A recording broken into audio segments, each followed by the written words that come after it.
The 400 Blows is often called one of the greatest movies ever made, very influential, but is it really that great? Let me review it and analyze it and help you decide your answer to that question coming up next.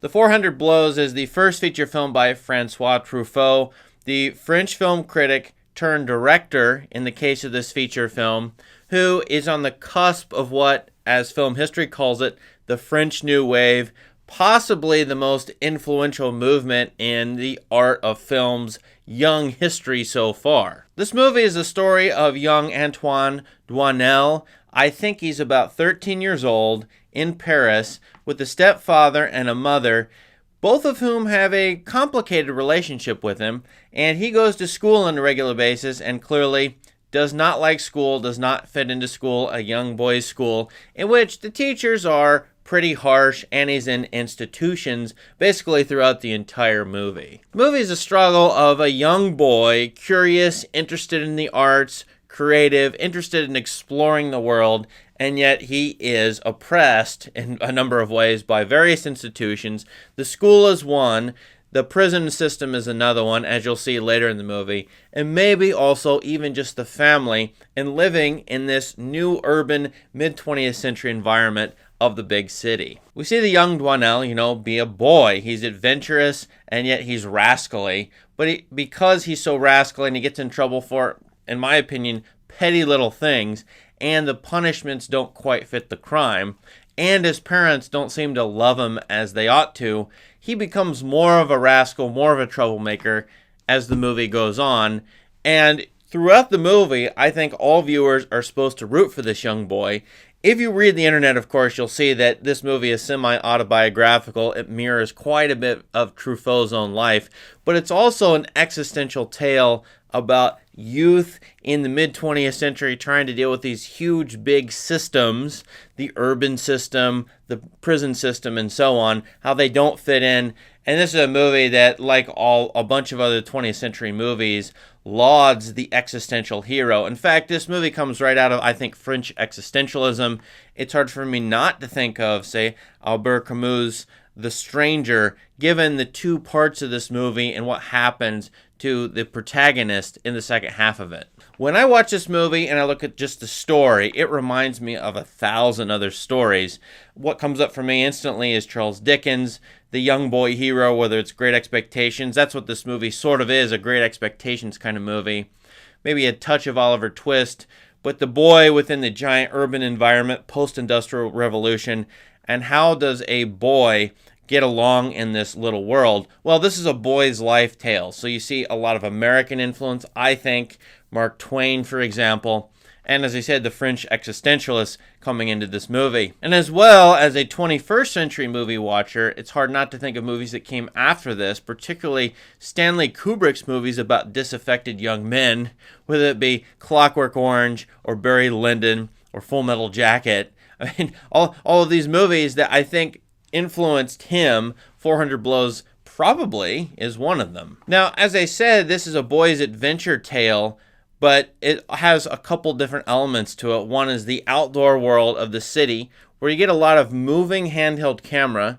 And then when you're inside, either in the family's apartment or the school, you have static compositions. And I think that mirrors the idea that when the boy is out in the city, there's some sense of freedom for him when he's all by himself, free to choose his own life and his own decisions. When he runs away a couple times, for example. But when he's in these shelters run by adults who oppress him, and there are a lot of shots of him being small in the composition with the adults looming large, you understand that the inside, the interior of these buildings, is not a place for this young boy. So I think the outdoors versus the indoors is the contrast, and then that comes in and sets you up for the very famous final shot of this movie, even the famous final scene, spoiler alert, when for the first time in his life, this boy goes to see the sea, and he is at the beach and near the ocean all by himself. That outdoor environment, total freedom there, where the land meets the sea,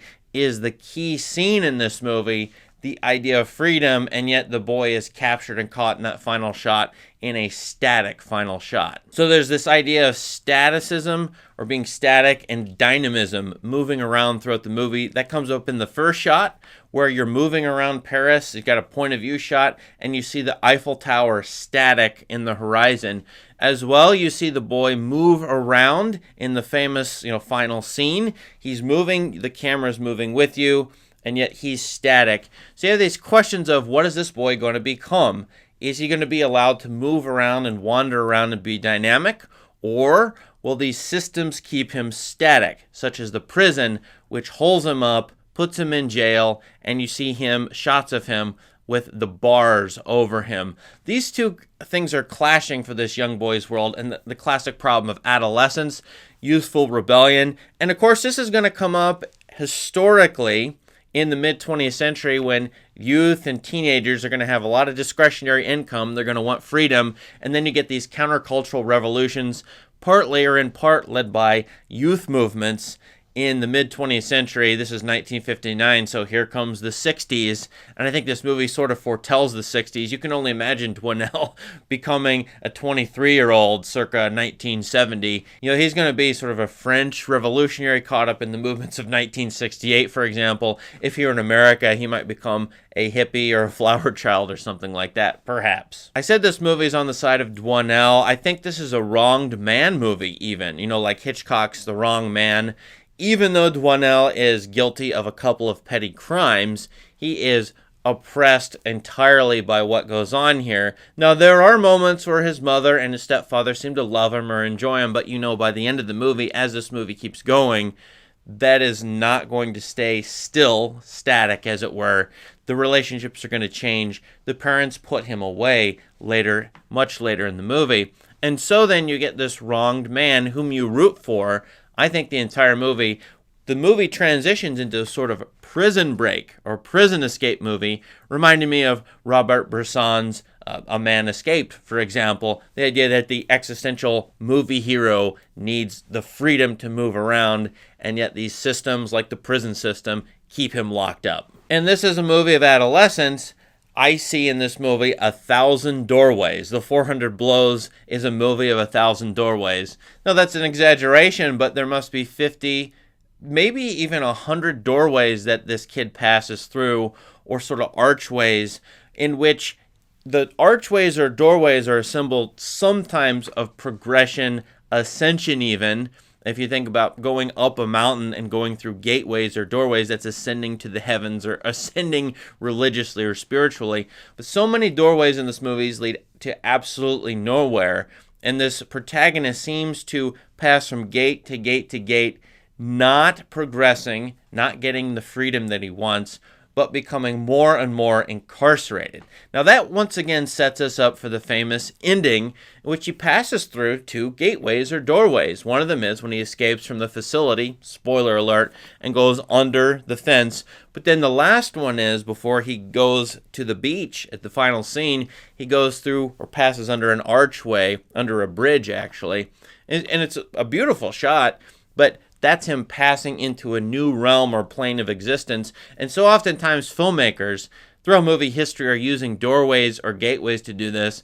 It's also a movie where the hero can't quite break away from the constraints of language itself. And the notion in French philosophy, particularly structuralist and post-structuralist French philosophy, coming up with this time, Jacques Derrida, for example, is that the self is written by language. In fact, gigantic institutions, corporations, systems that craft or create people through language, thus constructing them. And this character is, I think, trying to resist that, but he can't get away from the fact that the self is written. For example, he sleeps in a printing press. He steals a typewriter. His testimony is written down by a police officer, and it's sort of an exaggerated or false testimony. There are a number of signs hanging around this character, and all this signage is sort of telling this character how to think and feel.